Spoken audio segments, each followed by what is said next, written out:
30 August, 1904.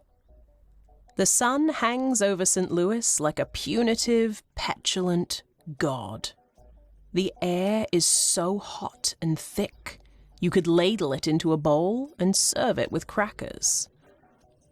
A crowd gathers at Francis Field, squinting through heat shimmer as a human-shaped husk wobbles into view. Thomas Hicks is barely upright, his skin a shade of ivory normally reserved for antique dolls and unpainted drywall. He is being propped up by two handlers, who look more like pallbearers than trainers. His legs dangle uselessly. His mouth hangs open like he's trying to scream in Morse code but forgot the alphabet. With a final, assisted lurch, Hicks crosses the finish line. He is declared the winner of the Olympic marathon. Everyone cheers. Hicks promptly collapses. He has to be revived with more brandy and several raw eggs. Later, he will describe the experience as hell. This will ultimately be an understatement on par with Houston, we've had a problem.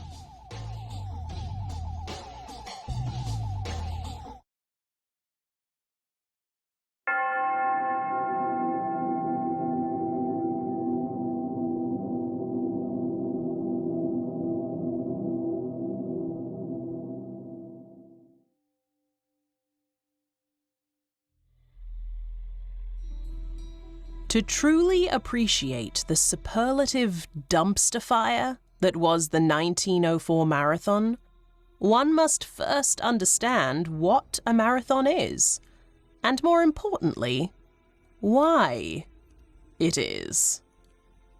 490 BC, Greece. According to legend, it begins with Phidippides, a Greek messenger and the original, albeit involuntary, cardio enthusiast. He ran from the battlefield of Marathon to Athens, a distance of about 25 miles, to announce that the Greeks had defeated the Persians. Upon reaching the Athenian assembly, he choked out, "Nike!" victory in Greek, and then promptly dropped dead on the spot, in a powerful gesture of both Herculean physical achievement and the futility of propaganda. Naturally, we commemorate this event by institutionalizing it as sport. The ironclad logic being, if a man died doing this, surely it must be the better part of wisdom to make it competitive and perpetual.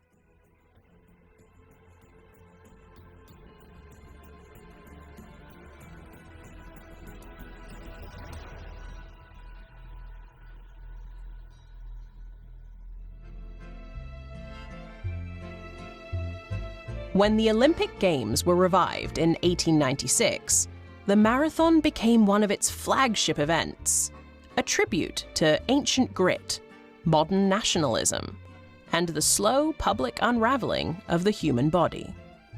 According to the legend, the original marathon distance was about 24.8 miles, but by 1908, it had become the now standard 26.2 miles. So the British royal family could watch the start from Windsor Castle, and the finish from their viewing box in London. What, after all, would be the point of it all, should those who carry the flame of the family values of Henry VIII not be front row centre? It simply isn't done. The introduction of the modern Olympics, courtesy of Baron Pierre de Coubertin, was supposed to be a noble endeavour, uniting nations through athletic competition and celebrating peace and excellence. But by 1904, the Games were more of a sideshow attraction, especially in the United States, where the great unwashed masses were still learning to pronounce Coubertin without fear of accidentally summoning Satan or conjuring puff pastry out of thin air. Pierre de Coubertin, the French aristocrat who resurrected the modern Olympics in 1896, had grand dreams of an international brotherhood of athletes, promoting peace through sport.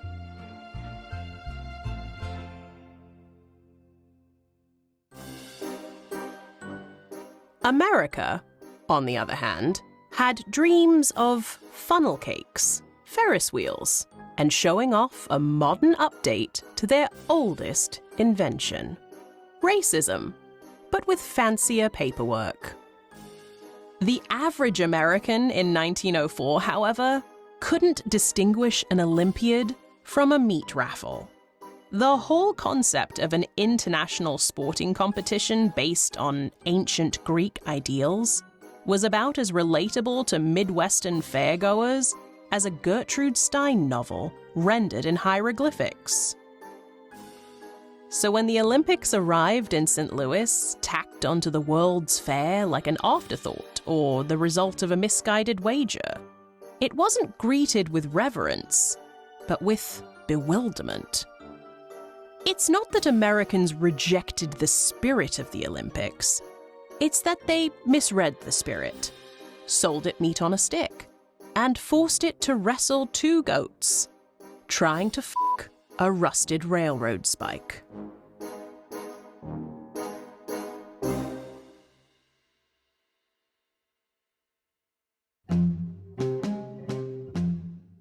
The 1904 World's Fair wasn't just a celebration of the Louisiana Purchase, though that was its official purpose.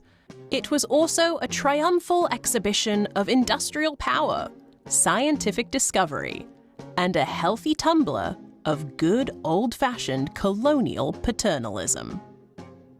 The fair sprawled over 1,200 acres and hosted over 1,500 buildings. Among the marvels on display is the debut of the ice cream cone, Dr. Pepper, and a massive walk-through model of a human colon.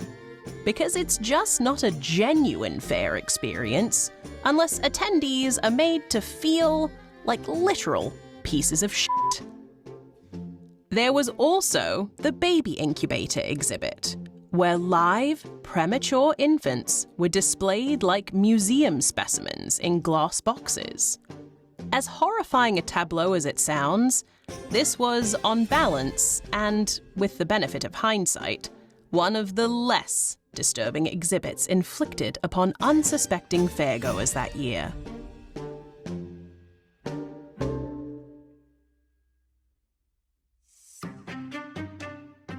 By far the most infamous feature was Anthropology Daze, held under the auspices of the Department of Anthropology, and fueled by enough horrifically misguided white supremacist pseudo-scientific bullshit to make David Duke break into a cold sweat.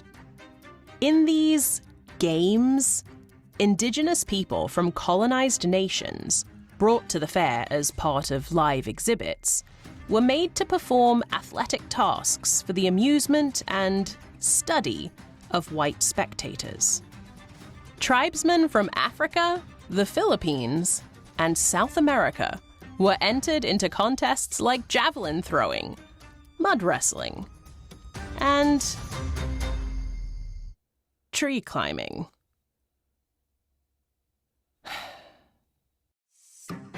It was a grotesque mix of racism and spectacle. 1 part sports, 2 parts imperialism, garnished with phrenology, and a smug, pseudo-intellectual grin. This wasn't a fringe, controversial sideshow. This was sanctioned. This was science, 1904 style, and writ large.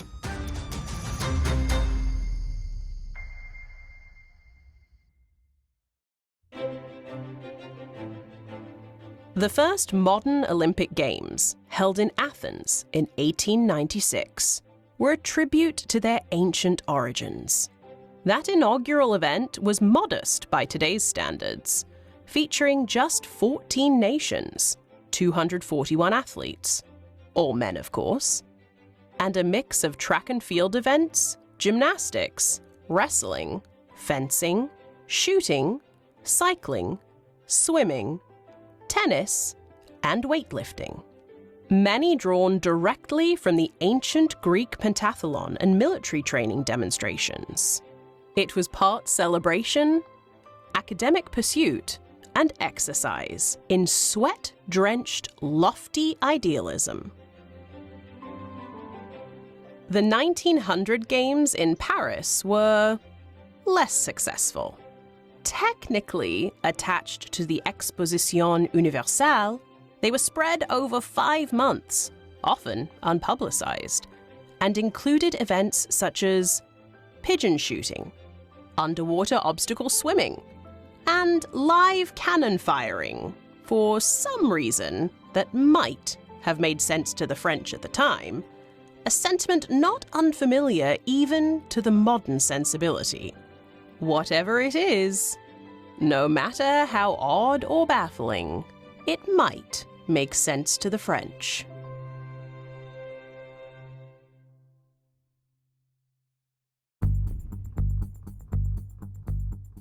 Then came the 1904 Games. Originally planned for Chicago, the Olympics were relocated to St. Louis after it became clear that the city's Louisiana Purchase Exposition, a sprawling monument to American progress and not so passive-aggressive expansionism, would massively overshadow them. Rather than compete with the World's Fair, Olympic organizers simply folded the Games into it. Like a 90s grunge band being absorbed into a festival lineup when even the front row of a nightclub doesn't sell out, the Olympics became just another attraction, crammed awkwardly between electric chair demonstrations and butter sculptures of William McKinley. The resulting merger was about as coherent as hosting a dialectics seminar in the middle of a monster truck rally. Most international athletes couldn't afford the transatlantic journey to St. Louis, especially once they learned they'd be expected to compete in the vicious Missouri summer heat next to horse carts and concession stands. Of the nearly 650 athletes at the Games, 580 were American. Still, the show went on, cobbled together, underfunded, and deeply confused about whether it was celebrating human excellence or just trying to get everyone to walk through a model of a colon while watching an infant in a glass box and listening to a plastic woman explain how the spleen functions while eating an ice cream cone. To say that any part of the 1904 Olympics went smoothly would be to redefine the word to include splinters, coughing fits, and chronic hemorrhoids. True, there were moments of genuine athleticism, solid performances in boxing, wrestling, weightlifting, and track and field. But they were often overshadowed by logistical oddities, bizarre rule interpretations, and a persistent sense that no one quite knew what the fuck was going on.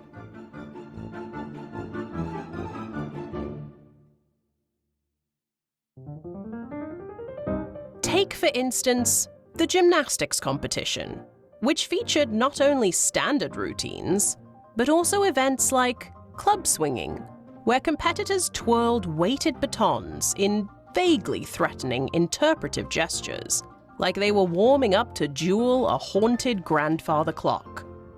Or tug-of-war, which was, yes, an Olympic sport, and predictably ended in finger-pointing and accusations of cheating, which, to be fair, is probably the only respectable way to end a game of tug-of-war. There were also water sports. No, that's not a euphemism. Do grow up. Held in an artificially constructed lake, the swimming events included a 200-meter obstacle race, that required competitors to climb over poles, crawl across floating platforms, and duck under boats. It was less Olympic sport and more wipeout for turn-of-the-century strongmen. Picture Michael Phelps, but in a wool, full-body swimsuit, hurdling a rowboat, while being screamed at in 7 languages. Even the more standard track and field events were hobbled by poor conditions and haphazard officiating. The hurdles were sometimes mismatched in height. The pole vault pit was rumored to be filled with sawdust and rocks. Some shot putters brought their own equipment, which is not how that works, or at least shouldn't be. And then there was the matter of scoring. Nobody could quite agree on how to tally medals, and some athletes competed under multiple national banners, depending on who paid for which part of their travel. All of this lent the games a peculiar flavor, a combination of what at least appeared to be earnest ambition and deeply chaotic execution. Something akin to reading classics at Oxford while dressed as a carrot.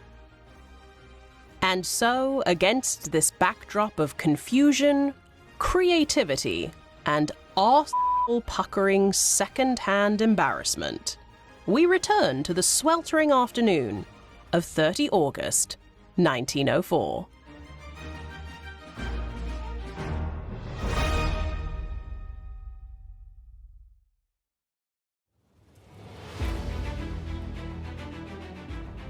St. Louis roasted under a punishing sun.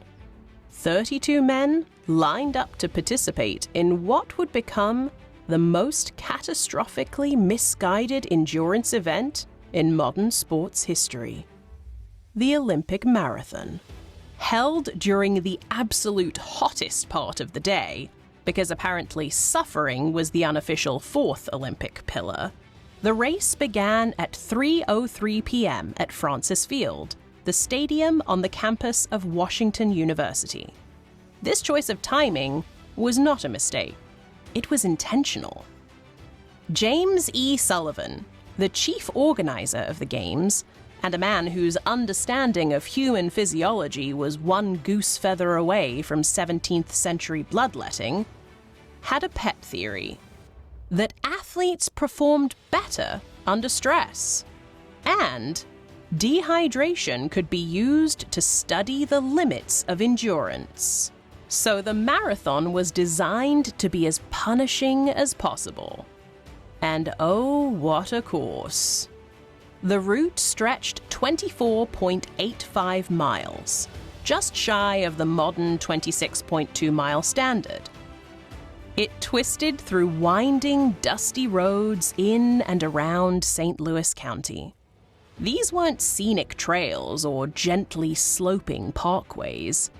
They were bone-dry country paths shared with horse carts, livestock, motor vehicles, and by some accounts, feral dogs and wayward children.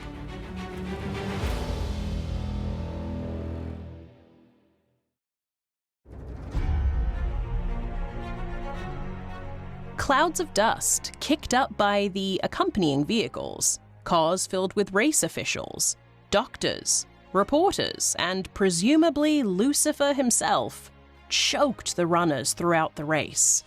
At some points, visibility dropped to feet. Runners emerged from dust clouds looking like chimney sweeps with shin splints.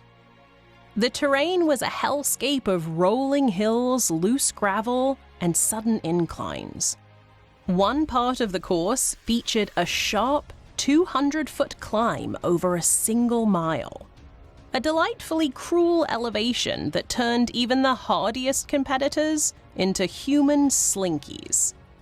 There were ruts, potholes, and broken stretches where runners had to watch each step or risk an impromptu faceplant into the Missouri dust. At least one runner later claimed he spent more energy avoiding twisted ankles than trying to win. As long as we're taking inventory of the apparently unending cascade of trauma, spare a moment to ruminate on just how little hydration was provided. In total, there were 2 water stations. 2. One was at mile 6, and the other at mile 12.5. And stations could be considered a generous word, given that they were actually just single barrels of water placed roadside, like ominous save points in an early release survival horror game. Sullivan justified this by stating he wanted to observe the effects of purposeful dehydration, a phrase that should, arguably, never appear outside of war crime tribunals. This wasn't an accident. It was a field test of the human body during the Olympics.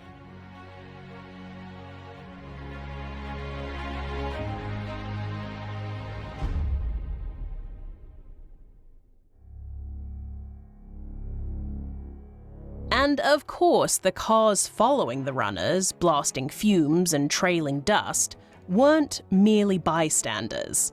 They were part of the medical observation team, as in, they watched. That was the extent of the medical care. They watched. One runner passed out from dust inhalation. One developed stomach bleeding from the stress. 2 narrowly avoided being hit by cars. A third nearly ran into a horse-drawn wagon trying to deliver eggs. And still, somehow, this was not considered unusual by event organizers. The list of marathon participants ranged from professional athletes to enthusiastic amateurs to people who may have wandered onto the course by mistake.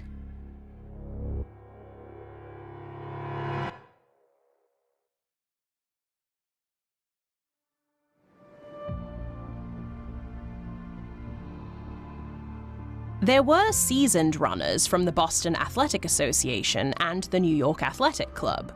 But then there was Felix Carvajal, a Cuban mailman who showed up in street shoes and a beret, or Len Tonyain and Jean Masciani, South African Swana tribesmen who had never seen a marathon before, let alone trained for one, and ran barefoot.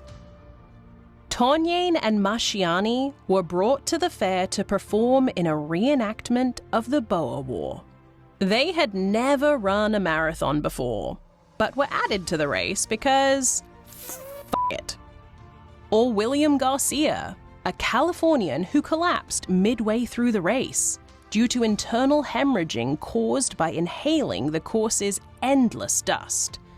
His stomach lining was essentially sandpapered by the fertile soil of Missouri. John Lawton, a highly touted Irish-American favorite, vomited after the first mile and dropped out. Sam Meller, another strong American runner, collapsed with cramps around mile 16. Charles Lucas of Canada suffered from severe vomiting and diarrhea and was carted off before mile 10. At some point, the race stopped resembling a competition and started looking more like the third act of a battlefield memoir. Fred Laws was a New York bricklayer with a powerful stride and a flexible moral compass. He started strong, but dropped out at mile 9 with cramps.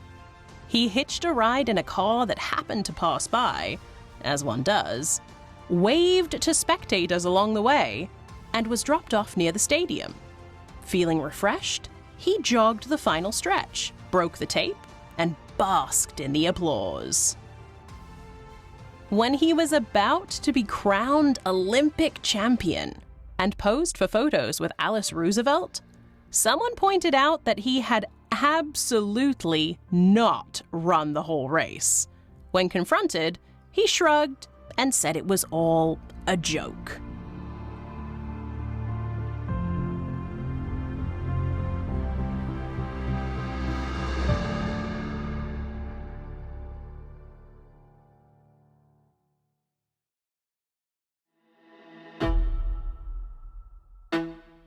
The genuine winner, Thomas Hicks, was administered a cocktail of raw egg whites, brandy, and strychnine sulfate. Yes, actual poison. His trainers believed it would stimulate his nervous system. It did, in the way that kicking a toaster into a bathtub stimulates alertness. As Hicks trudged through the final miles, hallucinating and begging for the sweet embrace of death, his handlers continued to force-feed him poison and liquor. He lost 8 pounds over the course of the race.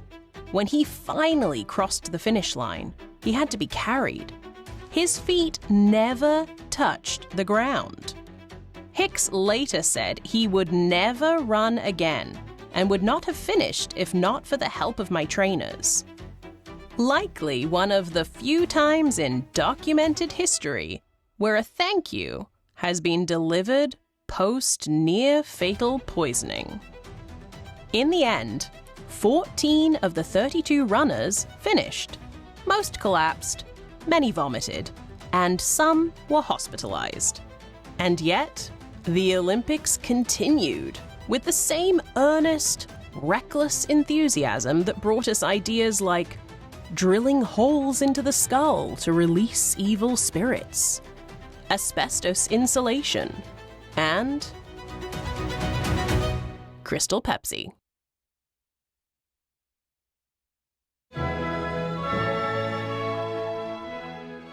Perhaps in a knowing declaration of premature post-irony, the marathon was declared a success. In later years, officials made some minor adjustments, like adding water, removing poison, and banning automobile-assisted finishes. Just the basics. But nothing has ever matched the sheer absurdity, cruelty, improvisation, and jaw-dropping incompetence of that 1904 race. Now then, what can we learn from the 1904 marathon? That science is not always wise? That sportsmanship often rides shotgun?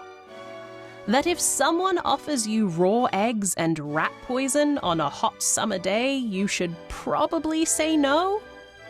Not definitely, but presumably. Read the room. And always listen to your body. And perhaps most importantly, that the jagged, winding history of we the eloquent ape doesn't need to be exaggerated to resemble the incoherent, rambling retelling of a half-remembered fever dream. Sometimes it just is.